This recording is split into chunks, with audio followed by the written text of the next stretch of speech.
තෙරුවන් සරණ ප්‍රාර්ථනා කරන හැමෝටම රට ආර්ථික අහේනියකට ලක් වෙලා තියෙන වෙලාවක අතීතයේදී රට බංකොලොත්තේ ප්‍රකාශ කරපු ආයතන වලින්ම ඕස්ට්‍රේලියානු රජයට ගෙවන්න තිබුණු මුදල් වලින් එක් ණය වාරිකයක් ඩොලර් මිලියන 2.5ක මුදලක් පුද්ගලික account එකකට යවලා තියෙනවා. මේ සම්බන්ධව රජයේ ස්ථාවරය කුමක්ද කියලා විමසුවාට පස්සේ රජයෙන් කියනවා එක සයිබර් ඇටැක් එකක් හැකර්වරු විසින් ඒ අත්පත් කරගෙන හිටියා කියලා. දැන් මේ සිද්ධිය සිද්ධ වෙලා තියෙන්නේ මීට මාස 6කට විතර කලින්.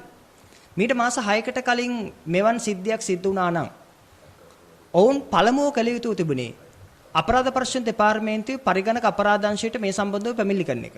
නමුත් එවන් පැමිණිල්ලක් සිද්ධ කළා බවට තොරතුරක් අනාවරණය වෙන්නේ නැහැ. මොකද මාධ්‍ය සාකච්ඡාවේදී නලින්ද මහත්තයාගෙන් අහපුවා නලින්ද මහත්තයා කියන මාසතුව තියෙන්නේ මෛත්‍රී ගුණරත්න මහත්තයා විසින් කතානායකවරයාට නිකුත් කරපු ලිපිය පමණයි කියලා. ඒ කියන්නේ කැබිනට් මණ්ඩලයත් මේක දන්නේ නැහැ. දැන් මාස 6කට කලින් හැකර් ප්‍රහාරයකට ලක් වෙලා ඩොලර් මිලියන 2.5ක් අතුරුදහන් වෙලා ගිහිල්ලා. දැන් හැකර් වලයා සල්ලි ටික ගෙනත් දෙනකන් දන්නේ නැහැ මේ බලාගෙන හිටියේ. අපක්ෂපාතී රජයක් නම් අල්ලස දූෂණ නාස්තියට එරෙහිව ක්‍රියා කරන රජයක් නම් ඔවුන් කරන්නට ඕනේ මේ සම්බන්ධව අධිකරණයට කරුණු වාර්තා කරන එක. අධිකරණයට කරුණු වාර්තා කරා නම් කෝ බී රිපෝට් එක මොකක්ද ඒකේ අංකය කියන්නේ. පැමිණිල්ලක් සිද්ධ කරා නම් මොකක්ද මේ පැමිණිල්ල කෝ අංකය කියන්නේ. තොරතුරු කිසිවක් රජය විසින් අපිට ලබා දෙන්නේ නැහැ. ඇයි මේ මුදල් අමාත්‍යාංශයේ ලේකම්වරයා හර්ෂණ සූර්යපෙරුම කියන මේ පුද්ගලයා ඕස්ට්‍රේලියානු පුරවැසියෙක්. අපේ රටට වග කියන කෙනෙක් නෙවෙයි. ඔහු විසින් තමයි මේ සොරකමට අනුබල දීලා තියෙන්නේ. මොකද ඔහු තමයි වගකිය යුතු ලේකම්වරයා. ඒ වගේම තමයි මුදල් අමාත්‍යාංශයේ ඇමතිවරයා විදිහට ක්‍රියා කරන රටේ ජනාධිපතිවරයා. එහෙනම් රටේ ජනාධිපතිවරයාත් මේට වගකිය යුතුයි. මුදල් අමාත්‍යාංශයේ ලේකම්වරයාත් වගකිය යුතුයි. අස්සන් 15ක් නිලධාරිය විසින් යොදලා තියෙනවා කියලා මාධ්‍යමකින් අනාවරණය වෙනවා. එහෙනම් ඒ නිලධාරීන් 15 දෙනාත් මීට වගකිය යුතුයි. නමුත් මේ සම්බන්ධව විධිමත් පරීක්ෂණයක් සිද්ධ වෙන බව තාම අපිට දැනගන්නට නැහැ. මේ සම්බන්ධව ජාත්‍යන්තර මූල්‍ය අරමුදල පවා අවධානයට ලක් කරලා තියෙනවා කියලා තොරතුරු වාර්තා වෙනවා. මේකෙන් පැහැදිලි මේ ආණ්ඩුව අල්ලස දූෂණ නාස්තියට එරෙහිව ක්‍රියාත්මක වෙනවා කිව්වට පෙර පාලනයන් ගියපු මගම තමයි යන්නේ. හොරකම එහෙමමයි. හොරකම් කරන විදිය වෙනස්. සිස්ටම් එක වෙනස් හොරකම් කරන. බාල ගල්ලඟුරු ගෙනහැල්ලා වංචා කරලා හොරකම් කරනවා. ඊළඟට හැකර්ලා ගත්තා කියලා හොරකම් කරනවා. ඊළඟට මේසෙට ලොකු තට්ටුවක් දාලා හාල් මිල රුපියල් 30කින් වැඩි කරලා අනිත් පැත්තෙන් අයිතු ලාභ ගන්නවා. ඒ වගේම තමයි දැන් ඇමතිවරුන්ගේ දීපල දිහා බලන වත්කම් හා බරකම් ප්‍රකාශන දිහා කෝටි 10 15. ඒ කියන්නේ මේ අවුරුද්දක් එකහමාරක් ඇතුළත සාමාන්‍යයෙන් යට ඇඳුම් වල හිල් තියෙනවා කියලා බලයටපත් වෙච්ච මේ ඇමතිවරුන්ගේ වත්කම් බරකම් දිහා බලනකොට කෝටි ප්‍රකෝටි ගණන් ධනෙ. එහෙනම් අපිට පැහැදිලි මේ ආණ්ඩුවත් මොකද්ද කරන්නේ? ගජ මිතුරු දේශපාලනයේ වෙනුවට දැන් සරසවි මිතුරු දේශපාලනයකට ඇතුළත් වෙලා තියෙනවා. ඉතින් ඒ නිසා අපි වත්මන් ආණ්ඩුවට කියනවා මහත්ය ඕගලන්ට බෑ. අපිට මේක පැහැදිලි. තව දුරටත් මේ රට අගාතෙන් අගාතයට පත් කරන්න නැතුව කරුණාකරලා කරන්න පුළුවන් මිනිස්සුෙකුට මේ රට දීලා යන්න. එහෙම නොවුනොත් එහෙම මොකද වෙන්නේ? මේ රට අපිට හම්බෙන්නේ ඉන්දියානු යටත් විජිතයක් හෝ නැත්නම් ඇමරිකානු කොලනියක් බවට පත් වෙලා. අපිට මතකයි ඉතිහාසයේ ගෝඨාභය රාජපක්ෂ මහත්මයා. ඔහු ඇමරිකානු පුරවැසියෙක්. ඒ වගේම තමයි හිටපු මුදල් ඇමතිතුමා කවුද? බැසී රාජපක්ෂ මහත්මයා. ඔහුත් ඇමරිකානු පුරවැසියෙක්. එතකොට දැන් මේ ඉන්න නිලධාරිය මණ්ඩලයේ බැලුවත් මේ ඉන්න මුදල් අමාත්‍යාංශයේ ලේකම්වරයා ඕස්ට්‍රේලියානු පුරවැසියෙක්. ඒ වගේම දැන් පත්කල් ඉන්න බලශක්ති ඇමතිවරයා ඉන්දියානු ගැති පුද්ගලයෙක්. ඉන්දියානු මිතුරෙක්. එහෙනම් මේගොල්ලෝ මේ අපේ රටට වග කියන්නේ රටට ආර්ථික අහේනියක් පත් වුණාට පස්සේ රට දාලා බැසී රාජපක්ෂ මහත්වරු රට දාලා ගියා වගේ මේගොල්ලොත් ඉදිරියේදී රට දාලා යන්න නියමිතයි. ඒ නිසා දැන් අවසානයේදී රටේ මිනිසුන්ට වෙලා තියෙන්නේ අල්ලස දූෂණ නාස්තියට එරෙහිව අපි හඬක් නගනවා කියලා බලයටපත් කරපු ආණ්ඩුවෙන්ම බෙදවෙන්න රාජ්‍ය භාණ්ඩාගාරයට මේ විදිහට පහර දුන්නාට පස්සේ එතනින් එයා ආය අහන්න දෙයක් නැහැ. විශ්වසනීයත්වය පිළිබඳව ආයේ තවදුරටත් කරුණු වාර්තා කරන්න කරුණු විමසන්න අපිට අවශ්‍යතාවයක් නැහැ. ඒ නිසා අපි කියන කරුණාකර මහත්තුරු ටික මේක දැන් ඇති හොඳටම ඇති. මතකනේ අශෝක රංගවල මහත්තයා බොරු උපාධි සහතිකයක් පෙන්නුවා. ඒ පෙන්න තාමත් ජපාන උපාධි සහතිකය හොයනවා. ඊළඟට ගල්ලගුරු වච්චාව සම්බන්ධව ඒ කුමාර ජයකොඩි මහත්තයා එයත් ලේකම්වරයාත් ඉල්ලා අසුණා. අපි දන්නේ තාම පරීක්ෂණය මොකද වෙලා තියෙන්නේ කියලා. ඊළඟට භාණ්ඩාගාරය මේ විදිහට විනාශ කරලා දාලා තියෙනවා. ඊට පස්සේ දැන් අලුත් බලශක්ති ඇමතිවරයෙක් පත් කරලා ඉන්නවා. අලුත් බලශක්ති ඇමතිවරයා කවුද? අනුර මහත්තයාගේ සරසවි මිතුරා. කවුද? අනුර කරුණාතිලක මහත්තයා. ඒ වගේම ඉන්දියානු මහ කොමසාරිස් කාර්යාලය සන්තුෂ් ජාගේ අතිශය විශ්වාසන්ත මිත්‍රයා.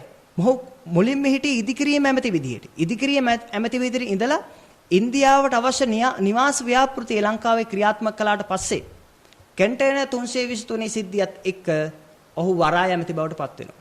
වරාය ඇමති බවට පත් වෙලා ඉන්දියාවට අවශ්‍ය විදියට කොළඹ ඩොක්යාඩ් එකෙන් 51% ඉන්දියාවට අත්පත් කරලා දුන්නාට පස්සේ ඉන්දියානු හොර ජාවාන්කාරයින්ට අපේ කොළඹ වරාය සිතුසේ පරිහරණය කරන්න ඉඩ දුන්නාට පස්සේ දැන් ඔන්න ආය මාරු වෙලා තියෙනවා බලශක්ති ඇමති ධූරයට.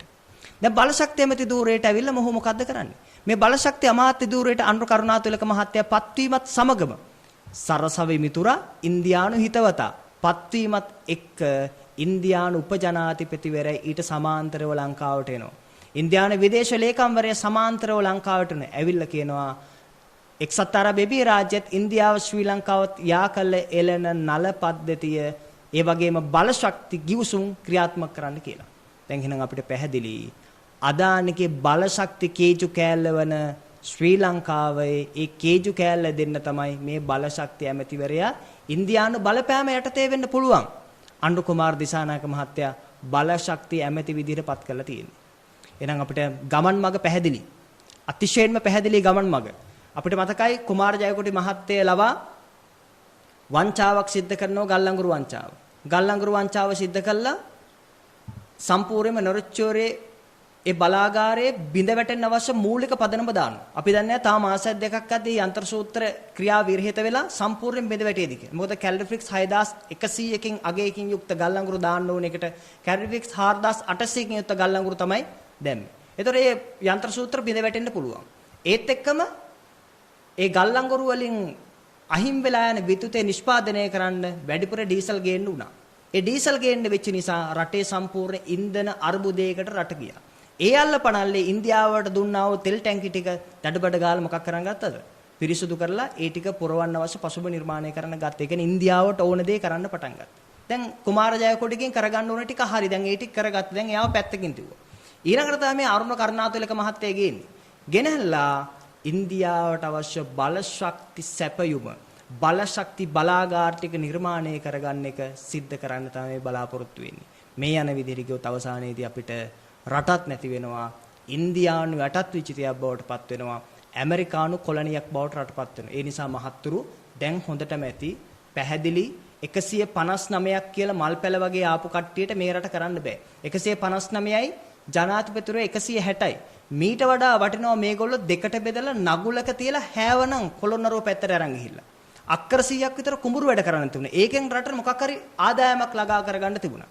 මේ විදිහට රටේ මිනිස්සුන්ගේ ධනෙ විනාශ කරන්න නැතුව බොහොම අමාරුවෙන් විදේශගත ශ්‍රමිකයෝ අර සුල්තාන්ලාගේ වළං හොදලා බොහොම අමාරුවෙන් ඩොලර් 1-2 ලංකාවට එවන්නේ. ඒ එවන ටිකත් මොකක් වෙනවද? මේ විදිහට හොරා කන. හොරා කාලා පැලවත්ත සංවර්ධනය වෙනවා ඇති. නමුත් මිනිස්සුන්ගේ ජීවිත අඳුරෙන් අඳුරටම වැටෙනවා.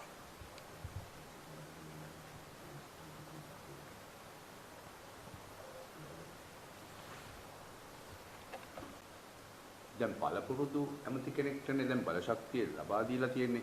ඔබ වහන්සේ චෝදනා කරන්නේ මේ අනුරගේ ගජමිතුරෝ කියලා. සරසවි මිතුරෝ හින්දා කියලා. ඔව් ඉස්සර තිබුණේ මේගොල්ලෝ කිව්වේ ගජමිතුරු දේශපාලනය කියලා. දැන් තියෙන්නේ සරසවි මිතුරු දේශපාලනය.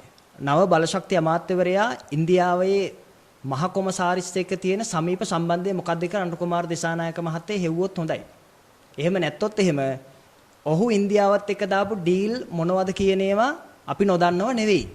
ඒ නිසා අවසානයේදී රට ඉන්දියානු යටත් විචිතයක් බවට පත් වෙන්න නියමිතයි. මොකද මේ අනුර කරුණාතිලක කියන මහත්තයා අනුර කුමාර දිසානායක මහත්තයාගේ සරසවි මිතුරා.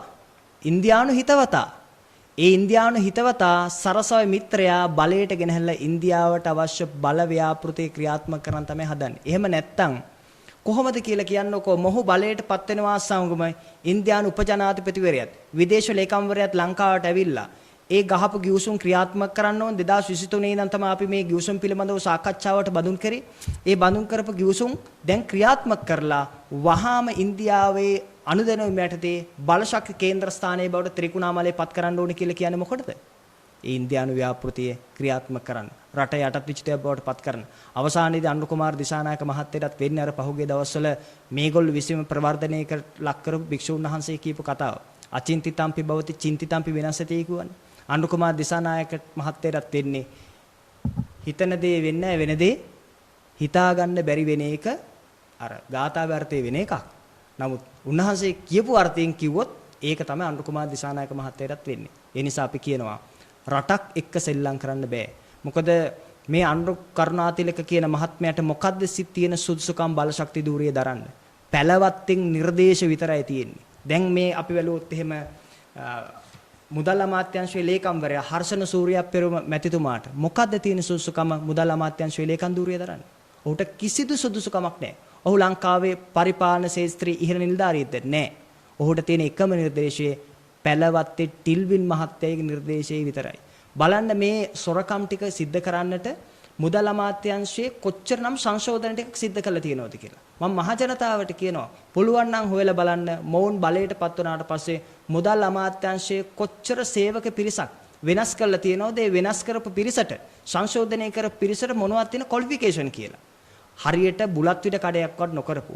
ඒ වගේම තමයි මරණාධාර සමිතියක්වත් දායක සභාවක්වත් පාලනය නොකරපු පිරිසක් රටක බලය ගත්තට පස්සේ වෙන අලකලංචය තමයි මේ සිද්ධ වෙලා තියෙන්නේ. එක පැත්තකින් රට ඉන්දියානුවටත් විචිතයක් බවට පත් වෙනවා. අනිත් පැත්තෙන් ඇමරිකානු කොලොනියක් බවට පත් වෙනවා. මේගොල්ලන්ගේ සාකු ටික පුරව ගන්නවා. දැන් කවුරු කතා කරත් විපක්ෂයේ මේ සම්බන්ධයෙන් කතා කරනත් මාස 4කට වැඩි කාලයක් ගියා. දැන් මේ මහ බැංකුවේ මේ මුදල් හැකරලා ගිහිච්චයි කියන කතාව. ඇත්තටම විපක්ෂයේ දැනගත්තෙත් මේ ඉදිරියේද? විපක්ෂයේ නොදැන හිටිය වෙන්න බෑ. විපක්ෂය මේක දැනගෙන හිටියා. විපක්ෂයට උවමනාවක් තිබ්බේ නෑ රටක් සංවර්ධනය කරන දිශානතියට මේ රට තල්ලු කරගෙන යන්න. මොකද මේ ආණ්ඩුව ඉන්දියාවට පක්ෂපාතීව ක්‍රියා කරන බව ඕනෑවටත් වඩා අපිට පේන්න තියෙනවා. ඒ වගේම තමයි කොළඹ ඩොක්යාඩ් එකෙන් 51%ක් ඉන්දියානු සමාගමක් අත්පත් කර ගන්නවකුණොත් ওই විපක්ෂයේ සද්ද නැතුව හිටියා. ඒ වගේම අනුර කුමාර දිසානායක මහත්මයා නරේන්ද්‍ර මෝදි හම්බෙලා සාකච්ඡා කළා ගිවිසුම් පිළිබඳව මූලික සාකච්ඡා ටික සිද්ධ කළා ආවට පස්සෙත් ওই විපක්ෂයේ සද්ද නැතුව හිටියා. අපි අහන්නේ ඇයි විපක්ෂයත් ඉන්දියාවට බයයිද? විපක්ෂයත් ඉන්දියාවේ අතකොළුවක් බවට පත් වෙලාද තියෙන්නේ. ඕක හොඳටම බලා ගන්න පුළුවන් ඉන්දියානු ජනරජ දිනේ දවසට ඔබතුමන්ලා බලන්න ඒ උත්සවයට යන කට්ටිය සම්බන්ධව. එතකොට හොඳට බලා ගන්න පුළුවන් පක්ෂ දෙකම කාට පක්ෂපාතීවද ක්‍රියා කරන්න කියලා. දැන් ඔබ වහන්සේලා මට මතකයි කාලයකට කලින් නම් අධ්‍යාපන ප්‍රතිසංස්කරණ ගැන කතා කරා. නමුත් දැන් මේ පළවෙනි වසරේ දරුවන්ට මොනවද වෙලා තියෙන්නේ? ඔබ වහන්සේලා ගැන කතා කරන්නේ නැහැ. මෙහෙමයි. රටක අනාගතයේ තනන්නේ දරුවෝ. ඒ දරුවන්ට නිවැරදි අධ්‍යාපනයක් ලබා දීම තමයි රජයේ වගකීම. නමුත් අපේ අහිංසක දරුවන්ට පියාපත් දෙනවා කියලා බලයටපත් වුණු ආණ්ඩුව අවසානයේදී පළවෙනි ශ්‍රේණියේ දරුවොත් 6 වෙනි ශ්‍රේණියේ දරුවොත් විශේෂයෙන් පළවෙනි ශ්‍රේණිය සහ 6 වෙනි ශ්‍රේණිය කියලා කියන්නේ දරුවන්ගේ ප්‍රධාන හැරවුම් ලක්ෂ දෙකක්. සාමාන්‍යයෙන් මොන්ටිසෝරි ගිහපු දරුවෙක් ඉස්සෙල්ලාම බාර දෙන පළවෙනි ශ්‍රේණියට. මෙච්චර කාලයක් රටේ තිබුණ හොඳ අධ්‍යාපන සංස්කෘතිය සහ ප්‍රතිසංස්කරණ ගණනාවකින් යුක්තව CWW කන්නංගර මහත්තයාට පින් සිද්ධ වෙන්නේ තමයි ඕගොල්ලෝ අපි හැමෝම මේ අධ්‍යාපනය හදාarලා මේ තැන් වලට ඇවිල්ලා තියෙන්නේ. නමුත් ඒ ප්‍රතිසංස්කරණ දිහා ඇහැක් කරලා බලන්නේ නැතුව අහසින් ගෙන ප්‍රතිසංස්කරණයක් දාන්න දැන් අන්තිමේදී මොකද වෙලා තියෙන්නේ? එක වසරේ දරුවන්ගේ ගුරුවරුන්ට හරියට විෂය නිර්දේශයක් නැහැ.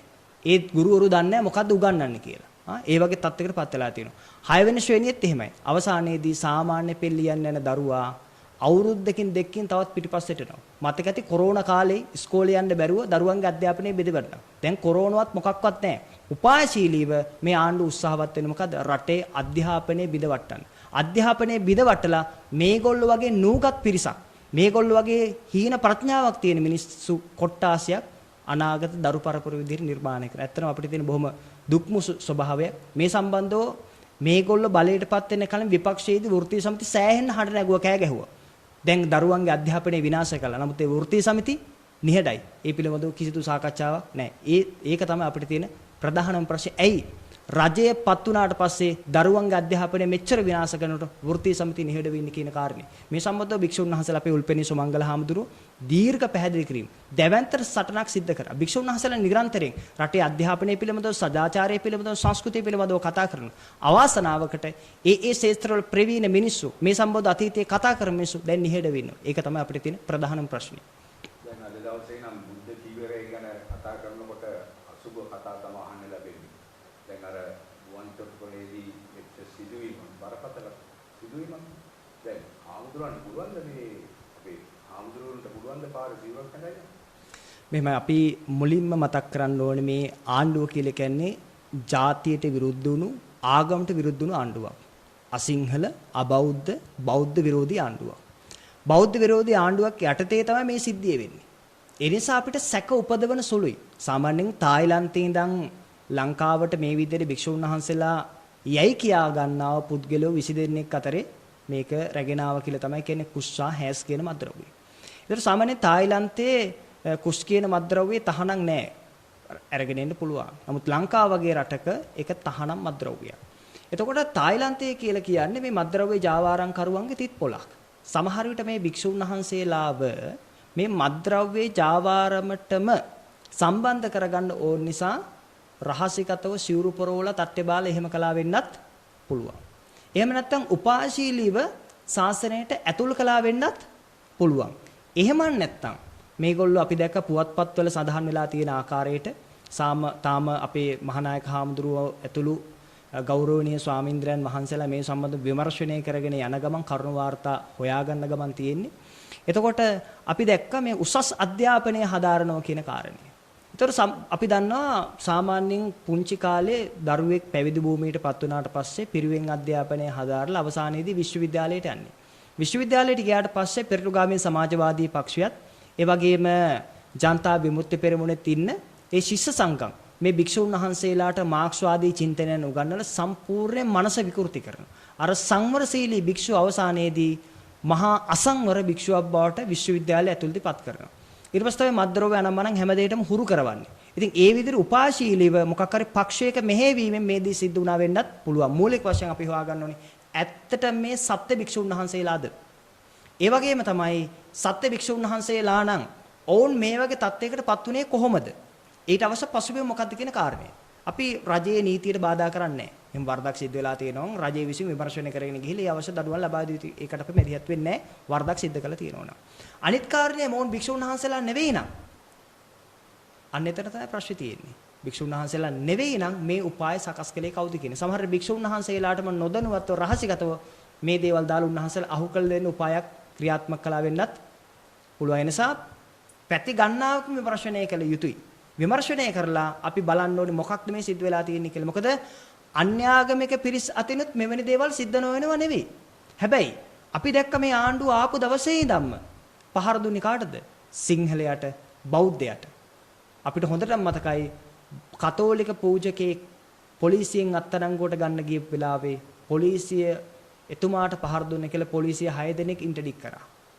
නමුත් භික්ෂුන් වහන්සේලාට පහර දීලා භික්ෂුන් වහන්සේලා රෝහල්ගත වෙලා හිටියට පස්සේ භික්ෂුන් වහන්සේලා සිරගත කළ පහර දුන්න පොලිසිය විසින් භික්ෂුන් වහන්සේලාට එරෙහිව නඩු කිව්වා. එහෙම රටක් මේ තියෙන්නේ. ඒ නිසා අපිට පැහැදිලි මේ ආණ්ඩුව විසින්ම මේක මෙහෙවපු ක්‍රියාවලියක් බවට පත් වෙන්නත් පුළුවන්. ඒ නිසා තමයි සාමාන්‍යයෙන් බෞද්ධයාට සලකන, සිංහලයාට සලකන ආණ්ඩුවක් තිබියදී මෙවන් දෙයක් සිද්ධ වුණා නම් අපිට මීට වඩා ඒ භික්ෂුව කරපු කාර්යය භික්ෂුවක් නම් කරපු කාර්යය වැරදියි කියලා කියන්න තිබුණා. නමුත් මෙතනදී තියෙන අසිංහල අබෞද්ධ රාජ්‍යයක් ඒවන් ආණ්ඩුවක් තියෙන්නේ. ඒ ආණ්ඩුව නිසා තමයි අපිට මේ ප්‍රශ්නේ පැන නැගිලා තියෙන්නේ. දැන් පහුගිය දවස්වල ඔබ වහන්සේ පොඩි විවේචනාත්මක කරුණු කිහිපයක් ඉදිරිපත් කළා ආම පාගමන සම්බන්ධව. අපි දැක්කා සමාජ මාධ්‍යවල ඔබ වහන්සේට පැහැෙන දොස් කියලා තිබුණා මේ සම්බන්ධයෙන්. මේ ඔබ වහන්සේ සාම්පාගමනට විරුද්ධද? අනේ නෑ. ඉතින් අපි අපේ ගෞරවනීය ස්වාමීන්ද්‍රයන් වහන්සේලා වැඩම කරනකොටත් අපි එහිදී සඳහන් කළේ විශේෂයෙන් මේ කාරණේ මතක් කරන්න ඕන.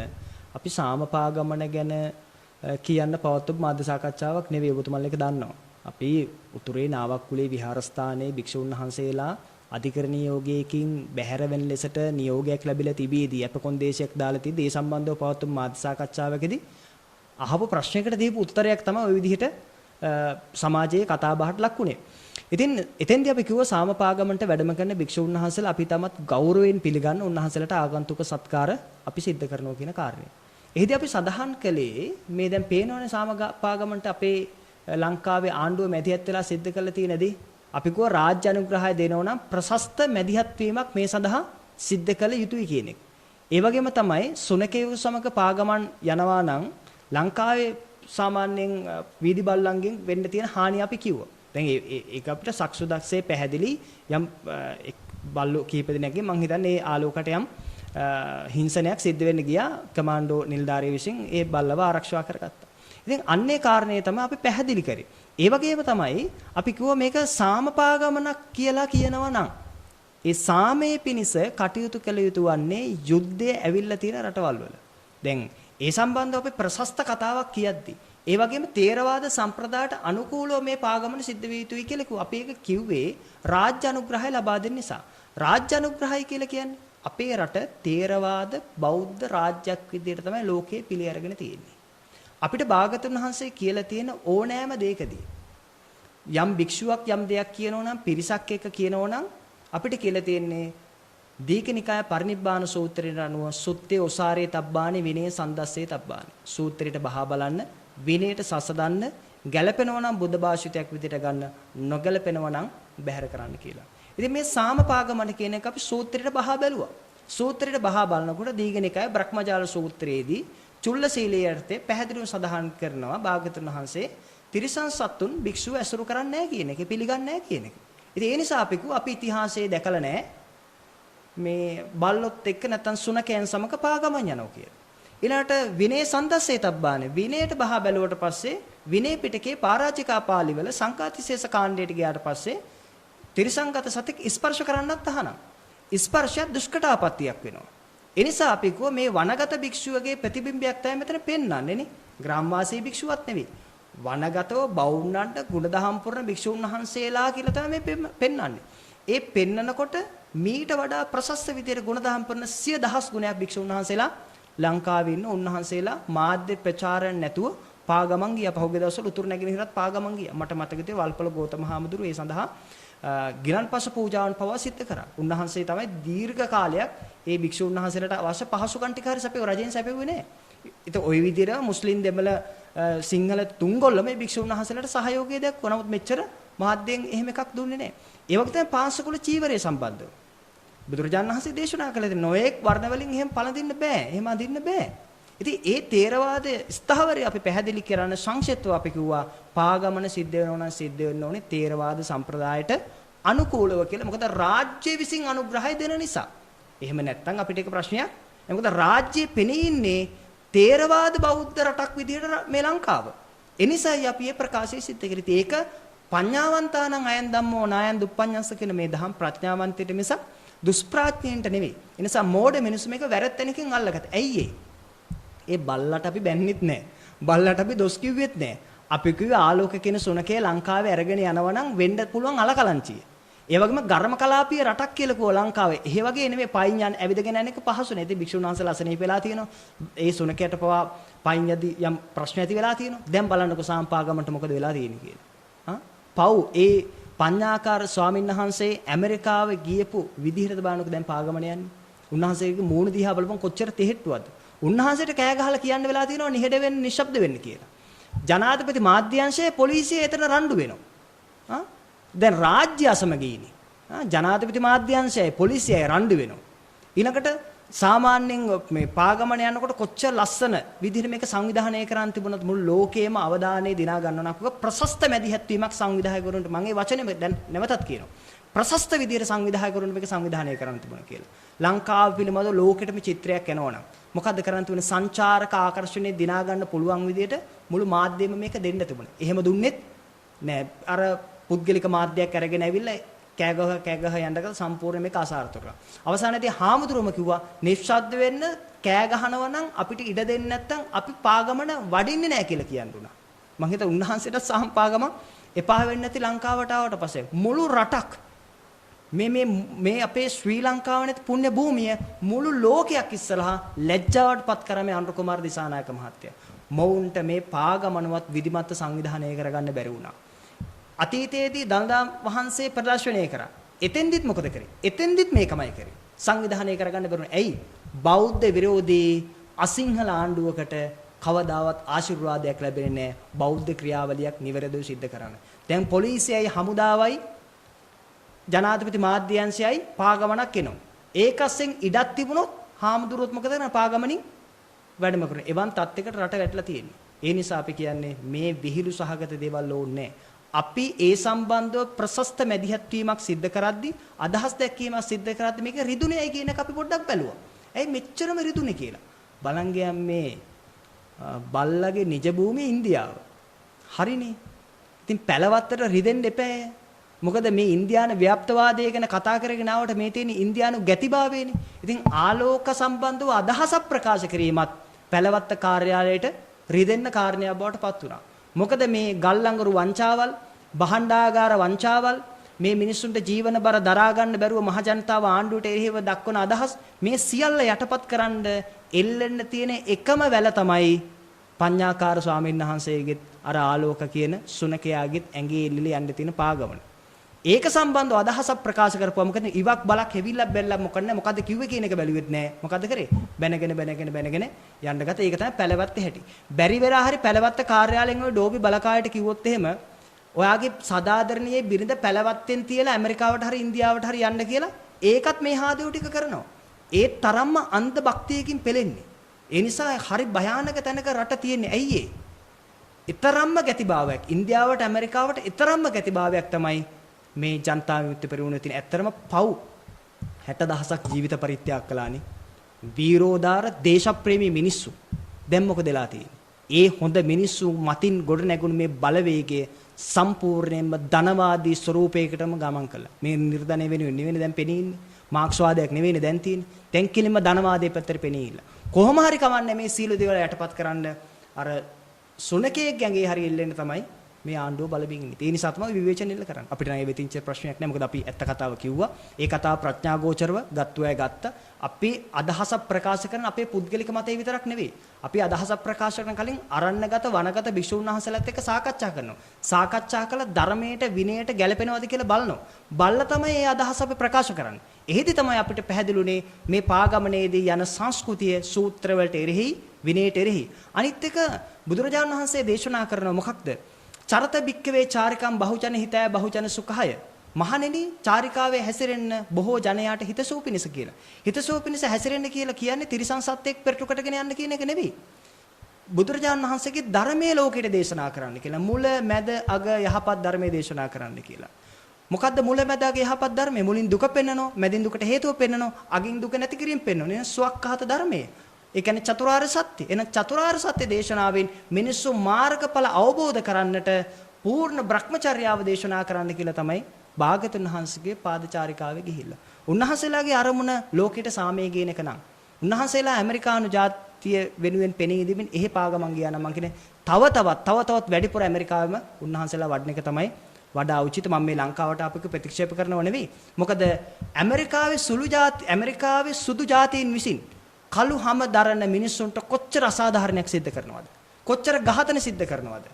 තෙල් ආධිපත්‍ය ඇමරිකාවට ගන්න ඕන නිසා ඇමරිකානු නායකයෝ කොච්චර සමූහ සංහාර සිද්ධ කරනවද?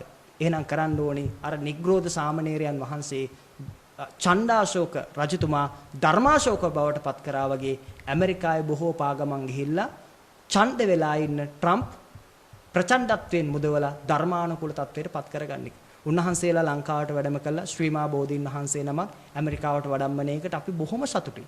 උන්වහන්සේ ත්‍රිපිටක ධර්මයේ උන්වහන්සේගේ විහාරස්ථාන ඒ චෛත්‍යයන් සකස් කළා. මාබල් වල ලියන එකට අපි එකක හොඳයි. මොකද මේ ධර්මයේ ප්‍රචාරණයට අපි කොච්චර කැමතිද? අපි කොයි තේරිය සම්ප්‍රදායට අනුව මේක සිද්ධ කරන්න කියන කාරණේ විතරයි.